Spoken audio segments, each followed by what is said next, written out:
Hello and welcome back to Jo's Art History Podcast, a podcast that celebrates all things art historical with me, your host and resident art historian, Jo McLaughlin.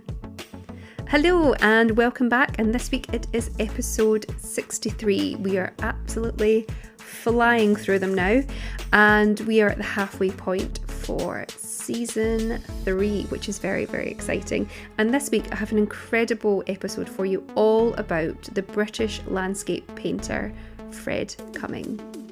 Now, Fred Cuming was a Royal Academician and devoted his life to expressing the fleeting impressions of his surroundings, often painting the south coast of England, particularly around Hastings and Camber and Rye.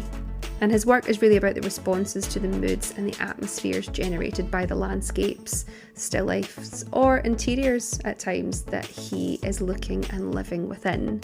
And to tell you all about Fred, we have an incredible guest on today, and that is Emma Hoten, who is not only an artist herself, but a complete Fred Cuming enthusiast.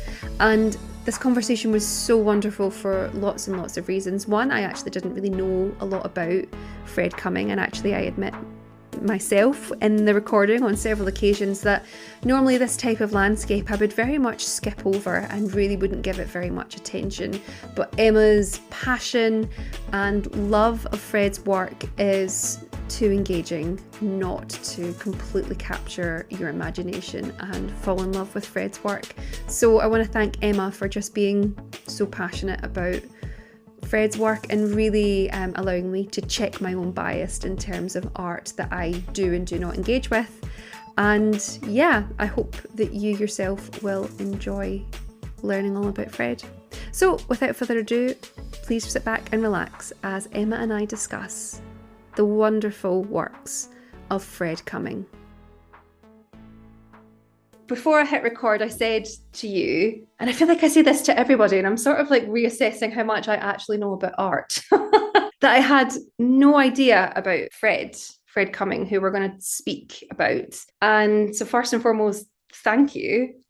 He's someone that I don't ever think would have been put on my radar. And I think a lot of that is due to the type of art that I'm interested in. And as I said to you before we hit record, the type of art that I have sort of in my own sort of prejudice pegged in a way where I think, oh no, that's not for me. And I think researching for this episode personally, it's shown me that you cannot pigeonhole what you like in art. It's really important to be open-minded and just run at things and see what happens. And I think this has been a lovely reminder of that. No, I think I'm a very open-minded person about art and I will have a go at anything. But for some reason, landscape painters, contemporary landscape painters. So do you get a feeling that it's quite bland, landscape painting? If I'm being very, very honest, and you can have a go at me here and people listening at home can as well, I worry that I have pegged it as because when you visit any seaside town in Britain, what can you buy? It's like local landscape coastal views. Yes. Yeah. So they're 10 a penny at the coast. And not all of them are good. And I think I've just very much pegged it as that, which is such a shame. And really sort of just made an assumption that that's what that would be. And it's not really for me, because it is a very traditional art form, isn't it? And when I was thinking about it and reading about Fred, I was like, but there's such a huge tradition of landscape painting in Britain. And actually some of our best and well-known phenomenal painting. Yeah, exactly. Turner, for example. Constable as well, landscape painter. Yeah. And known globally and celebrated for it. So actually, I think it's more of it's made me check my narrow-mindedness, perhaps, on what I look at, which is great as well, because then it opens up this whole other realm. And I think that's exactly what I've found with Fred, and I've really loved it's really interesting because it's sort of when I hoover up anything I can find about him, so I'm trying to read as much as possible, articles or books or whatever, and what seems to come through is that certainly in his early career he was faced with that same challenge So he was almost not dismissed, but because he was painting in the 60s and he was painting when you got all of this sort of vibrancy of, you'd say contemporary, we say contemporary for nowadays, but all that modern painting styles, that wasn't for him. He was trying to find his own form and his own sort of methods and almost tonalism way in which he paints. It's interesting you say you didn't know Fred, and a lot of people in Britain don't know Fred, but if you're a tonalist painter and you like the tonalists, even in America, you know and love Fred because Really? he's an absolute master. It's beautiful. His use of color and how he kind of juxtaposes something which is opposite on a color wheel, but it works beautifully. Whereas, you would normally see something which is a graduation of tone or of color or of contrast. Oh, wow. It absolutely blows me away. And I think when I contacted you originally, it was sort of, I've got to talk to you about Fred because I see his work and it makes me cry. It just Yeah. hits me like some sort of, like when you're driving and you see a break in the clouds and the sun's coming over a hill, and when you just think, I've got Yeah. to stop the car and take a photo, or I've got to stop and sort of enjoy this because it hits you in the heart. That's Yeah. Fred's paintings for me. And it doesn't matter Oh, how many times you look at it, you sort of, I've got one here I keep staring at, but it's, you see something new. And I haven't got the painting in front of me. I've got a print, yeah. sometimes even a printout from a computer, and I'm astonished by it. I think that's a great point because I think anyone that's an artist or knows anything about art, like a reproduction can never do the real thing justice. Yes, okay, it will give you a great example, particularly now with photography and editing and all sorts of things like that, but it misses the essence and the heart of it. The soul of it is not captured unless you're standing right in front of it. You Yeah. can get a sense of it, but I so understand what you mean by looking at Fred's work. But I realize we've like sort of like rambled straight into this conversation, and our listeners might be like, "Who on earth is Fred?" Like, could you give us a little bit of background on who Fred was, what he did, where he was active? So yeah. Yeah. So Fred Cuming, British landscape painter, was working until he died last year, unfortunately. And I saw it in, I think it must have been Obituary in one of the broadsheets. I woke up and it was there, and I was like, oh my God. And just when you just like, it was one of those that for me a national treasure that I thought would go on, and obviously not, but so prolific and painted not only for his own experimental enjoyment, but it was to pay the bills. And actually, those paintings he was doing to pay the bills, he loved doing as much as he did the other ones. Everything he had around him was just through the sheer enjoyment of where he lived, where he was painting. He often would paint the same scene over and over and over again. And he did that, yes, because he loved where the land meets the sky. That was what really hit him, made him really, really get the sense of atmosphere and light on the coast, based down on the south coast. Hythe painted Camber sands over and over and over again. And he would do that so that he didn't have to think about what he was painting. He could only really absorb his time and his thoughts and his energy and his creativity into color and tone. Mm. So he would almost muscle memory the view that was in front of him because he's done it so many times. And there would be this massive expanse of, you were saying about sort of, when you go down to the coast and you see all of these paintings of the sea or the coast, and there is a little bit of formula around there, isn't there? Mm.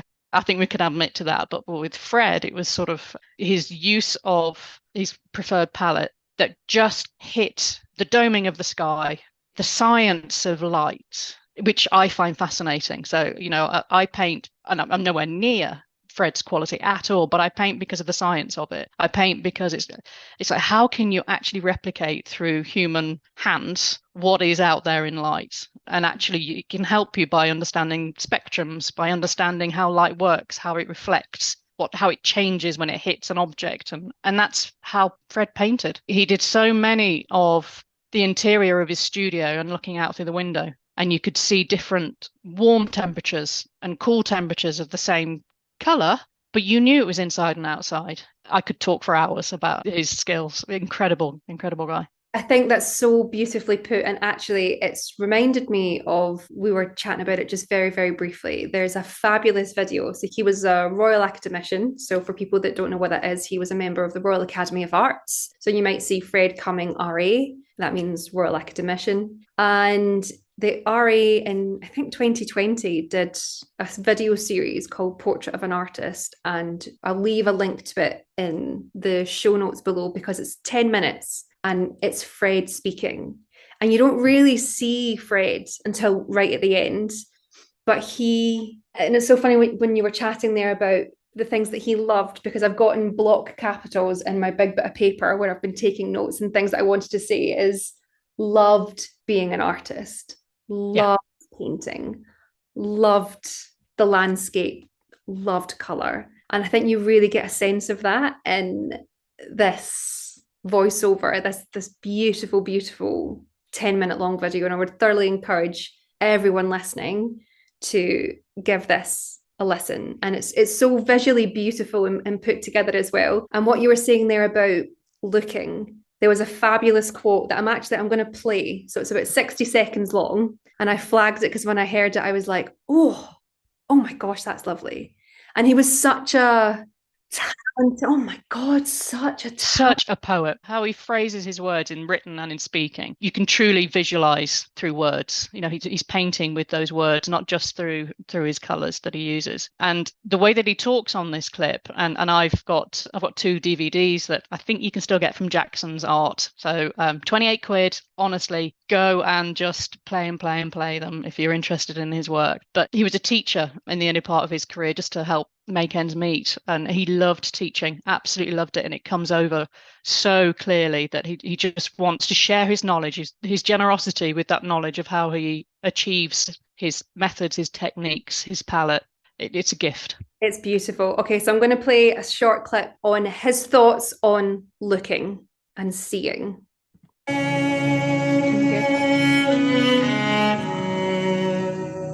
To begin with, the sheer volume and complexity of visual experience is overwhelming. The eye scarcely knows where to begin, so the tendency is just to copy, and this is valuable, like learning a vocabulary before learning to speak.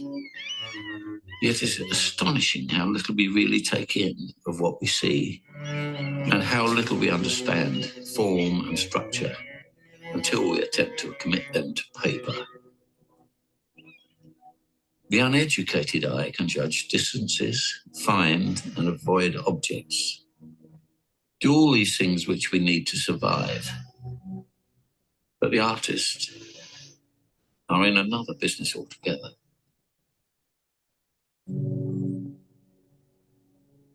So there we are. I think it's fabulous. I think to speak about viewing, just looking at something like that, it really made me think, he's so right. You don't ever really stop to think about the complexity of what you're viewing until you put pen to paper. And I'm not an artist. Well, he went to art school at 14. It was a Sidcup art school, and throughout his career he continues to, the importance of observation and drawing and learning your craft by translating what you see through something that you've drawn before you can actually then introduce color. I think is a really valuable lesson for a lot of artists. Yeah, absolutely. And I think actually from that clip, because it was when you first wrote me a few weeks back, I watched this instantly just to get a sense of who he was. And I was like, oh my gosh, yes, this is the video that I was like, yeah, we have to talk about him. He's really special. And going back to listen to it today, this part really stood out. Because I think it just spoke to me. And I think there's several points in this video where he just has very simple observations, but they're actually quite prolific and being like, oh, actually, yeah, you're so right. Like I think what I'm trying to say is, from that clip, it's really held the mirror up in terms of, why don't I rate landscape painting personally? I think this is the moment where I was like, oh, actually, yes, I really should appreciate the form and the time taken to consider the layout, the color, composition, atmosphere, even not just within Fred's work, but even in small coastal town paintings, yeah, okay, they might not be the most exciting, but there's time and effort and skill there, which, yeah, it was sort of the wake up call moment, I think, for me, in looking at these works and really looking at them and actually taking what he said there and appreciating it. And for me, I think the difference between, so going back to what you just said, it was probably the landscape painters that you need to sort of rethink, that there's so many that I think you will get equally good emotional responses to. You just need to hunt them out amongst quite a lot that are out there. And for me, the difference with Fred is that he would go and he would do a lot of plein air work. He would take a lot of sketches. He wrote almost poetic notes against what the color would be. He would describe it as the color of a slug's underbelly, or it would be something that's slaty gray, or very visual, so that he was able to go away and make that mix up when he came back to it. And then from those sketches, he would then go back into his studio, and for him, painting from memory and an emotion is what has delivered the beauty and the evocative images that we see in his paintings, because he's remembered how he felt. He's remembered not just what he observed, and he's not copying what he's observed. He's putting almost a spiritual sort of layer into it that's part of him, and how he evoked that sense of place whilst he was there.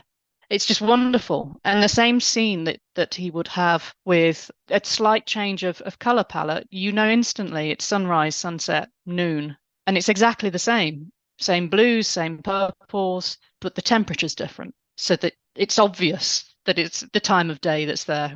Yeah. It's just wonderful. And a little mark that just scumbled a vapour trail of all of the planes that would go over, probably going to Gatwick, to and fro, flying. And he thought that was wonderful, and he painted them. Well, that's it. And actually, that's something that I've got here as my own thought. He sort of celebrates the magnificence in what might, to some, seem mundane, as you say. Absolutely. Trails in the sky, couples walking on the beach with their dog or their children.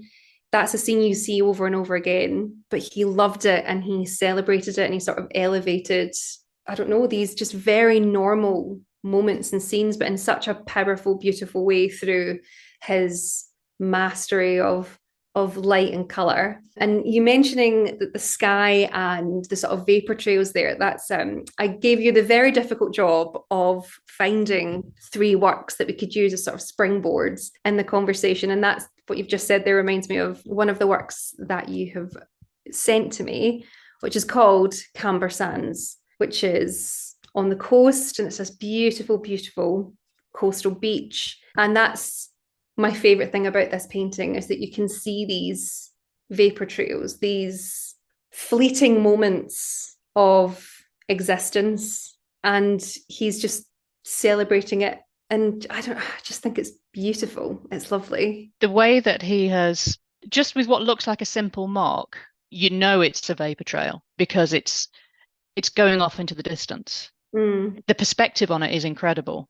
That there's one that's more recent than the others, because he's got staccato impasto there, which is just dotting at the end of the vapor trail. And it's just an impression of it. But the brain knows. The brain is clever enough to make the connection of what he's trying to sort of suggest there. And the way that he uses the figures is because you could have a great expanse here of the landscape, and the figures anchor and draw the eye and give you that sense of scale. Yeah. And that's how clever it is. It's fabulous. And even actually now looking at it again, the sort of the figure, the tall figure, I'm going to say male figure, that's just what I think it is. You can see that it's windy, because if you look at the shirt, it's sort of billowing backwards, but and the sun's shining off the back of it. Yeah. And but there's no change in that color, but from everything else around it, which direction the sun's coming down and how it's catching the back of that shirt. It's just absolutely incredible. You go from, the more you look at it, blows me away. So they're standing in a pool of ultramarine blue, which is next to orange. And that orange is giving, and the orange sand probably from Sienna is giving it that shimmer, which is making it stand out, because it's got that cleverness with the complement on the color wheel. You then go to a cooler lavender behind, almost pink. the dashes of turquoise right at the foreground that until you start hunting for it, and when you see it, I can't not see it, and I see it everywhere. It's dancing around the sand in the front, which breaks up that massive lemon yellow. Incredible. It's such a beautiful, beautiful work. And again, something that had I not, like, I think had I been shown this before I did a little bit of I would have been like, yeah, it's all right. But actually to sit with it for a while, and even as I've just said to you, like gone back to it while we're talking, you know, I've been looking at this work all day.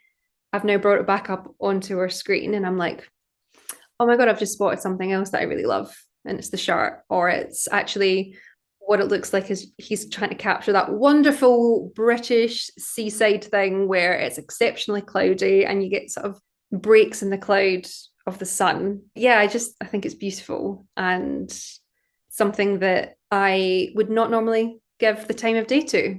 So yeah, I'm being exceptionally honest here. Because I think, yeah, it's beautiful. And anyone that's listening, I would thoroughly recommend have a look on my Instagram. That's where I'll share these images. And also check out Fred's website as well, because there's hundreds of beautiful, beautiful images. And it's very different to the other painting that you've selected on Camber Sands. And this one's called Sunset. And this, to me, I think had you shown me it and said, what artist is this? I would probably have guessed Monet or an impressionist, because it's so, the use of color is so impressionistic. Like I would have pegged my money on being like, yes, that's probably an early Monet.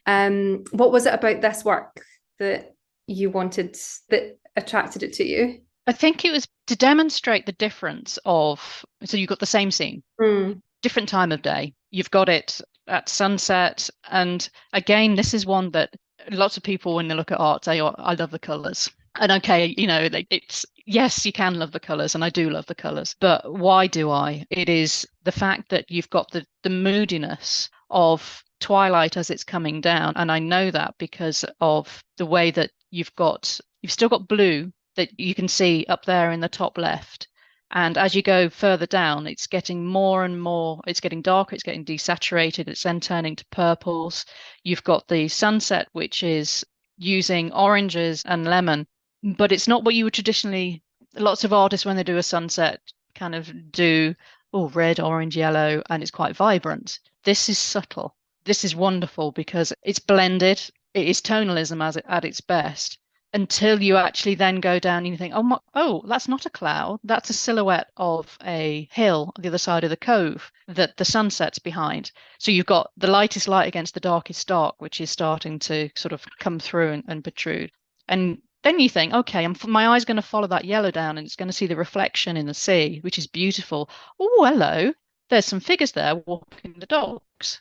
But they're so tiny, and those dots, I didn't see them until I'd had a look at that. I'm interested in this, so I'm going to start looking a little bit more.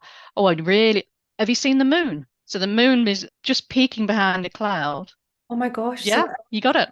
Oh my gosh, so it is. But you didn't see that because that's not as bright as the sun behind. But because I'm now interested in those small dots and I've gone to the zigzag of what's happening in the clouds, that small zigzag of the purple has gone up to a bigger mark, which is white against the dark blue of that top cloud, which is pointing towards where the moon is. I then see the moon. So the more you look at this, the more that you discover.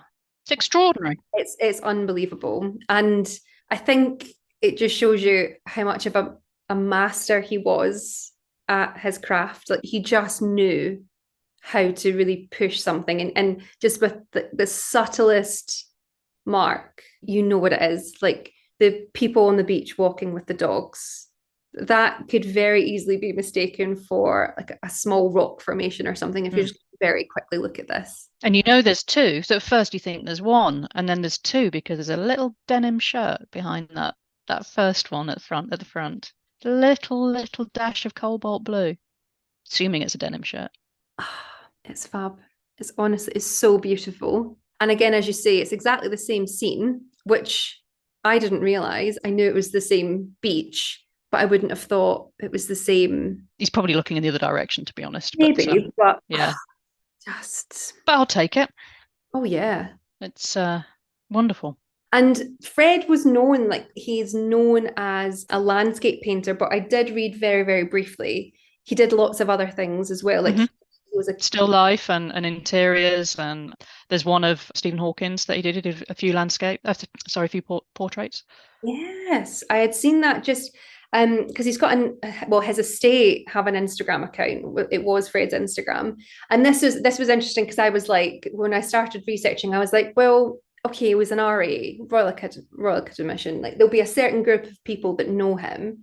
He's got nearly 12,000 followers on Instagram. So he's obviously, there's a appreciation and a following. And the Stephen Hawking's, there was a great video on Instagram about that portrait. It's a fabulous portrait, and it's Stephen Hawking's daughter that talks in it. And she says it was one of Dad's favorites because although it shows him as a disabled person, it shows him as a person. He's got this very cheeky grin, and Fred could capture that. He could capture the essence and atmosphere and vibe of people. And I think that sort of follows through into his landscape. He just sort of captures the moment beautifully in everything. He's interested. He's interested in what he's looking at, and he's interested in who he's talking to, and he's interested in how his creativity can then allow others to feel what he sees. Oh my gosh, that's beautiful. Yeah.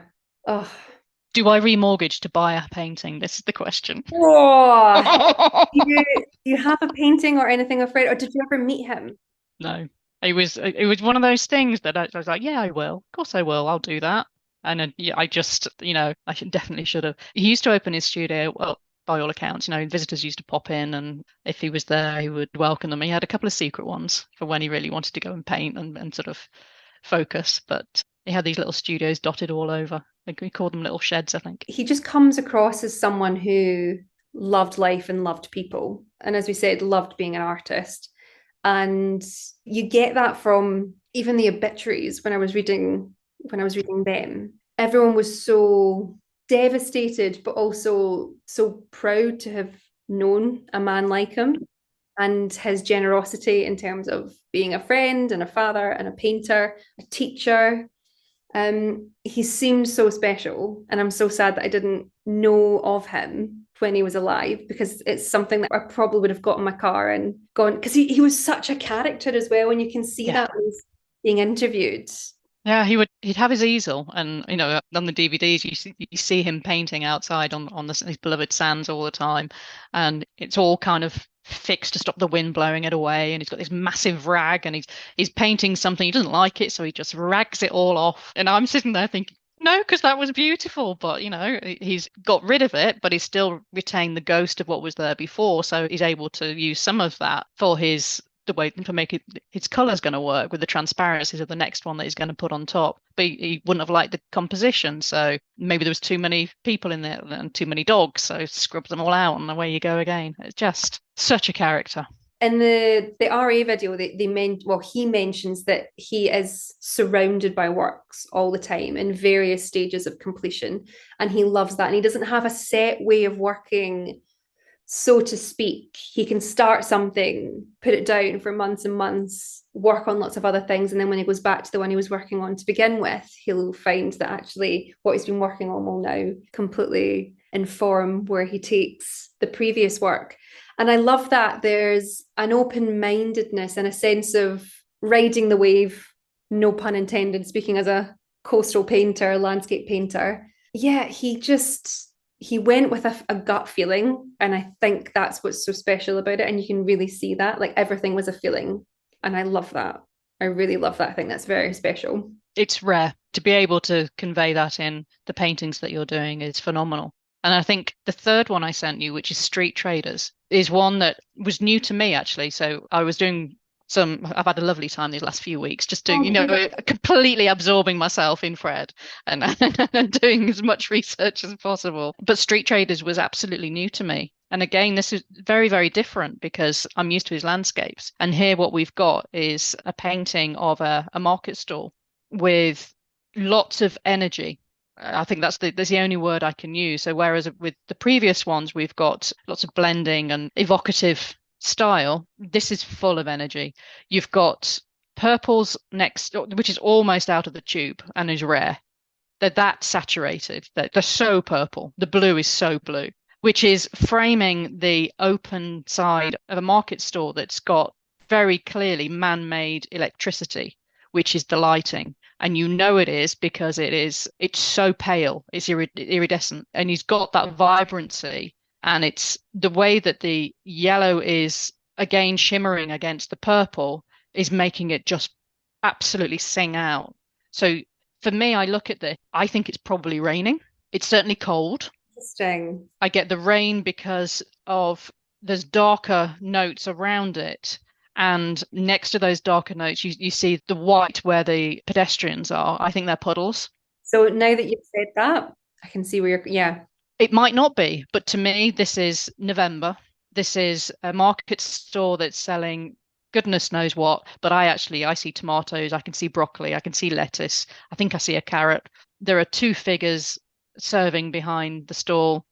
She doesn't look very happy, but I don't think that's intentional. But maybe she's cold. It's the end of the day. You've got the commuters that are walking past and not stopping to buy, with the exception of one figure who's paying the figure on the left. But outside of that, I think if we're looking at his use of colour here, I know where the beginning of the stall is, and I know where the end of it is, not just because of the line that is used, but because of how he's used temperature. So where you've got that electric light, which is so vibrant, you've got a cool blue or a cool purple. And the further away you get from that, it's warming up around the edges. Just wonderful. I could stare at this one forever. I like the little child as well that I've just spotted. Yeah. Wasn't sure if it was a dog, but it's definitely a child, maybe with a backpack on. But there's nothing to these people, is there? It's the same. It's just marks in one colour. Yeah, exactly. It's just very loose, but very precise brush marks. And what I actually find very interesting is the people in the stall, their faces look really detailed, but they're really, really not. They're just marks. But you can see, particularly the figure on the right-hand side in the stall, you can see his nose, his sort of eyes, a sort of frown almost, sort of looking out. Scowl, isn't there? It's a bit sort of like, oh, come on, end of the day, hurry up. Definitely. And then the figure to the left who's looking down, sort of counting cash or something. He's definitely like engaged in an activity. I think he's weighing something out. I think they're scales.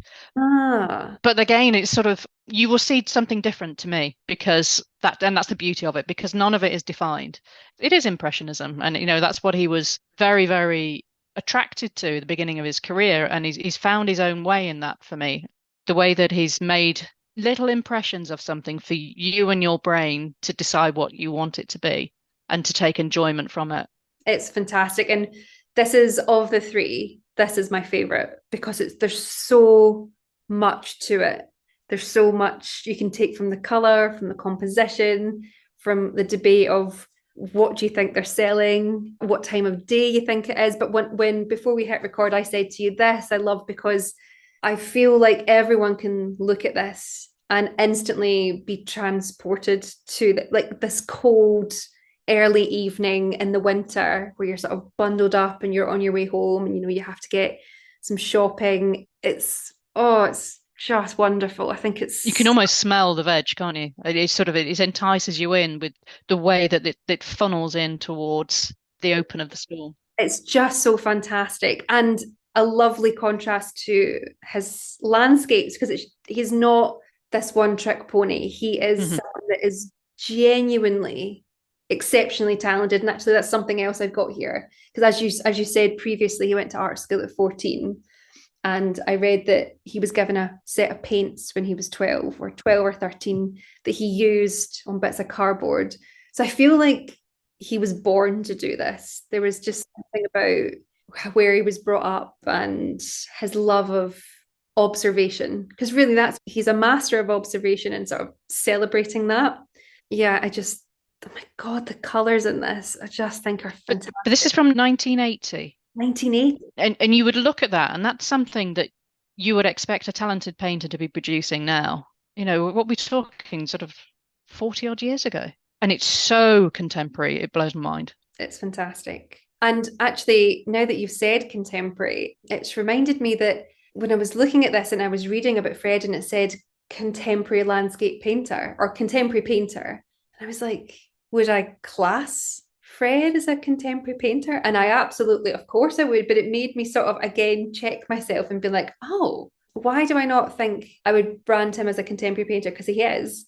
But I think I associate the word contemporary with the genre. Yeah, like the very sort of punchy, like the YBAs and things like that, people that are out to sort of shock and send a message. And actually, contemporary art can be lots of things. Contemporary art is people who are making now, and it can be lots of different subjects. But it was interesting that I was like, oh, that's weird that that's what I associate the word contemporary with. When someone says contemporary art, I'll be like, oh yes, like Tracy Emin and da da da da. So yeah, again, it's been a very interesting, like holding the mirror up to my own ways of thinking. It's an interesting thing for us all to challenge ourselves on, isn't it? So I've waxed lyrical about Fred, but I will also be closed-minded about other forms of art and other artists in a different way. And I think there's a lesson there for all of us in terms of, yes, understand what it is that you like and why you like it, but push your boundaries to try and understand other forms. A bit like when you should always read 3 newspapers, not just the one that you agree with, so that you actually kind of understand a different point of view and reinforce the way that you think. I think it would open everybody's minds up to study different ways of art. And that's something that there's so much art out there. I personally have gone down the route of the stuff that I'm immediately attracted to, but I do need to challenge myself, and I do need to sort of look at other stuff. And listeners may shoot me for this. Picasso was one of those. It was one that I never really could feel connected to until I went to see it. And that's probably got a lot to do with it. So if you see it in person, then you can really you can feel the weight of it, and you can feel exactly why it is that he's revered as he is. But until I went there, it wasn't something that was for me. So I had exactly the same thing with Van Gogh, and I didn't understand why everyone would bang on about him. I really didn't get it until there was an Impressionist exhibition when I was studying my undergrad in Glasgow, but the exhibition was in Edinburgh, and one of my lecturers was the co-curator, so she took us all through to see it. And it was one of Van Gogh's cypress trees paintings. Mm-hmm. And I stood in front of it and I was like, oh my God, I totally get it. Because the energy at which he is applying, it's as if it's moving, isn't it? It's wild. And like I went to the shop at the end and I picked up the catalogue and I flicked through to see if it was in there. And I looked at the catalogue and I was like, oh, that's not what I saw in that exhibition. And that's when the dots, it all kind of clicked that you need to see it in person sometimes to really appreciate the full sort of weight that a piece carries. And that's something I'm really going to try and do, is try and hunt out where I can find a Fred Cuming and see it in real life. I know, that's definitely something that I'm planning on doing this year, definitely. There's a couple of galleries down south, one in Rye, one in Wimbledon. Oh, I'm very close to Wimbledon, actually. Okay. I don't know whether or not they're always on show, but I'm sure, I think if you contact them and say you'd like to go and have a look, I'm sure they will. Mm-hmm. They're probably we're going to be inundated with people wanting to go and see them, but why not? Because we love Fred. The more people who see them, the better. Absolutely. And hey, listen, I used to work in a commercial gallery, and I loved when people came in and were like, oh, do you have a work by this artist? I can't afford it, but I would love to see. And I was like, oh my gosh, yeah, just come, we'll have a look at the prints. Or actually, we had a viewing room in the back, and I was like, I've got some more things here in the back, come see them. It makes the gallerist's job more interesting as well, instead of sort of answering emails all day. And it allows you to like have a conversation about art, because that's also what these people are there to do. Yeah, and if you're seeking that artist out in that gallery, then they're pretty keen, aren't they? Yeah, absolutely. And the fact, I think if you walked in and said, got any Fred Cuming, they'd be like, oh, absolutely, let's have a look. They would love it. But you said he's got quite a following in America as well. Yes. Now that may well be because of I'm in groups of like-minded painters and like-minded, who enjoy this style. So whether or not it's a big fish in a little pond, I'm not entirely sure, but certainly. You'll need to share the episode with them once it's out. I know. I'm like, look, I'm spreading the word with Fred. Oh, I love it. I love it. I've got a few questions actually that I've been thinking about while I was researching. And essentially the top one is, I feel Fred is very overlooked do you feel that way? Within art history, within contemporary art, is it a case of him being overlooked, or do you think if you're in the certain circles, you'll come across him? What's your... Personally, I think very much the latter. I think it took him a while to earn a living from his art, and then it's quite rare to see one that's for sale. So he would be prolific and sell, and it was much in demand.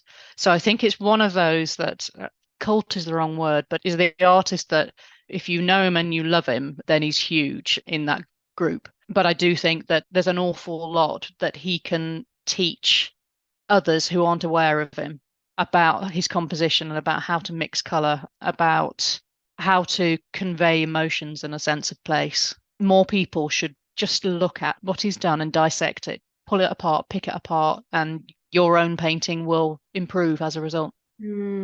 Oh, I love that. It's so poetic. I can see that Fred has rubbed off on you. In both.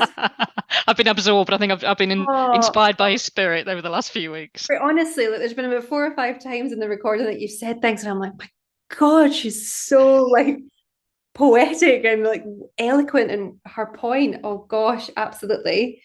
I have absolutely loved speaking to you about Fred, and thank you again for banging the drum for his art practice. And people that are listening, please go away, have a look, follow the link in the show notes below to that amazing video that the RA put together. Is there anything else you would like to say about Fred? I know like you've had an hour to like chat about him, but is there anything that you feel like, oh gosh, I haven't said this, or this is a really important thing if people want to look here or to like learn more? Is there anything that the floor is yours? I guess in summary, I've joked about it a bit, but I want to spread the word about Fred. I want as many people to look at him and know him. And that's primarily because I believe he's extremely accessible. So as a character and as a personality, as a teacher, as a painter, everything about him is accessible to people who are into art, not into art, who appreciate things that are beautiful or appreciate going down and walking the dogs on the beach. There's something about what Fred does that is going to touch a wide variety of people, no matter who they are or how they think. I think it should be on the NHS, but definitely be on the curriculum for people to be absorbing more about Fred, and they'll just be happier. Oh, I couldn't agree more. And he's really special. And it's to the point that once this episode's out, I want to send it to his family. I think the estate would appreciate it, and like just banging the drum a little bit, because he's just, he's brilliant. So please go and enjoy Fred's work. And if you don't, I'm going to be back in a fortnight doing the same with different paintings. Emma, it's been amazing chatting to you. Before I let you go, I don't know if you've listened to the podcast before. It's not a requirement as a guest, but I end every podcast episode by asking one question. And it's quite a mean question. And you can take it as wide or as personal to you as you want. And my question is, why is art important? That is a big question, isn't it? That is a big question. Let me take a heartbeat on that one. Why is art important? It's going to be important in different ways to different people. So why is art important to me? It's important to me because it was something I was able to do solo. Didn't require, so as a child growing up, friends didn't live nearby. It entertained me. It gave me something that I could do for hours and hours and enjoy it and not feel like I was lonely. So for me, that was really important. And then as I grew up, I understood that it actually, what people paint and how they paint often conveys how they feel. And if you put yourself in their shoes and you're looking at what they're doing and if you know a bit about them, then you can understand more about why they painted it. And I think that psychological connection to the reasons why people feel an urge to be creative, whether or not they're sort of scribbling things on a cave in reindeer blood because they needed to communicate something. It is all about what they're communicating, how they communicate it, why they feel the need to communicate it. So for me, it was an outlet for loneliness. that turned into, actually, this is how I'm going to communicate with the world going forward. Love it. I absolutely love it. What I love about that question is everyone's reaction is always like, and then everyone always gives such a beautiful response to it. So thank you. That was really beautiful. Thank you. Emma, before you go, where can people connect with you and find you? Because we haven't even touched on the fact that you're also a painter. You're an artist. So please tell us a bit about where people can connect with you, your work, your practice. Yeah, you can find me on emhotenart.com. And same for Instagram. That's EMHOTEN. And yeah, come and find me. I do oil painting, which uses a lot of cold wax medium. I endeavor to bring as much of Fred into my work as I possibly can. So my life's work is to try and understand exactly how he did something so that I can then put that same learning into a scene that I've witnessed or I feel. And I'm loving doing that. So I surround myself with lots and lots of paintings, purely by coincidence, actually. I loved reading that Fred does that the same. And I love also reading that people suspected that he spoke to them. So he had a little chat in his studio, because I do that all the time. There's paintings around me that go, I'm too loud, or I'm too dark, or I've got too much blue in me. But you only know that after sort of 2 or 3 weeks of living with these paintings, and they're just chatting away to you. Which, yeah, so find me on my website or find me on Instagram. Amazing. And I'll leave links to your website and your Instagram in the show notes below. Wonderful. Emma, thank you so much. No, thank you. Loved it.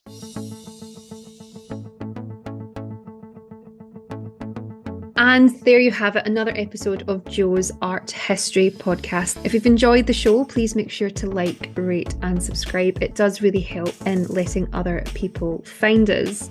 You can listen to Jo's Art History podcast on any streaming platform, and you can also watch it in a video format on YouTube.